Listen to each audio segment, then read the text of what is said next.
let's practice cheering for the comics as they come off. On the count of three, let's see how loud we can get. 1, 2, 3. All right. So I'm going to go first and kick it all off. I've never done this before, but we're gonna take a shot. My name's Slick Rick. I'm 58 years old. What I used to do all night long, now it takes me all night long to do. I don't have any pronouns. I do have an adjective, old AF. I like to play pickleball. Who here plays pickleball? There we go. I like pickleball because old people can kick the hell out of young people. I also like it because it's a sport where you don't really have to move if you don't want to.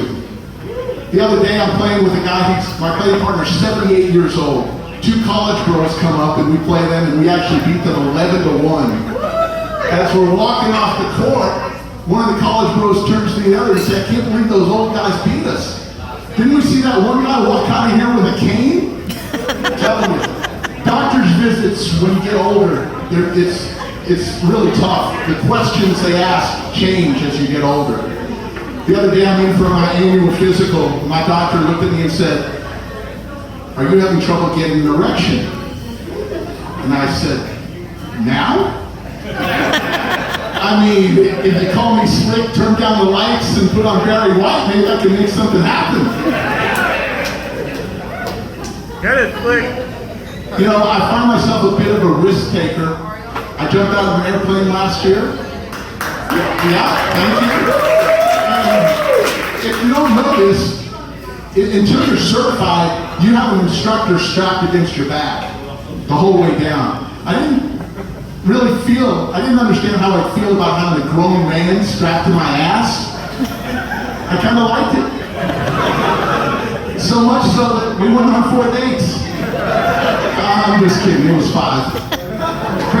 But people ask me, Slick, were you scared coming down? Were you scared? I said, absolutely not. I was not scared, honestly, until I got home. 6 hours after the jump, I'm in my recliner, the adrenaline has subsided, and I'm going over the events of the day in my mind. And I remember the conversation I had with my instructor.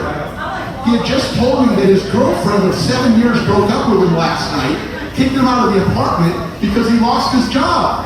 So here I am, about to jump out of an airplane with a guy who on a death wish. What the hell? I'm going to leave you with this. You know, Sunday was Mother's Day. Happy Mother's Day to everybody here. Unfortunately, my mom passed away a few years ago, but you know, I used to host an Austin radio show here in town for 10 years, and I am the lead commentator for the Lodge live stream. She would call me after every show and say, Ricky, you are really good at what you do. You're getting better. Each show, you're getting better. But she called me after one Lodge live stream and she said, why did you have to get so sexually explicit? I said, what are you talking about? It was poker. She said it was a hand between a man and a woman, and you said the woman was stacked earlier, and that the man had straddled, was about to slow roll her by going all in with the nuts. Folks, I'm going to leave you with this thought. I got up here because I'm taking a chance. Life is not about how many breaths you take, but how many times your breath is taken away. So take chances in life. All right, we're going to kick this off.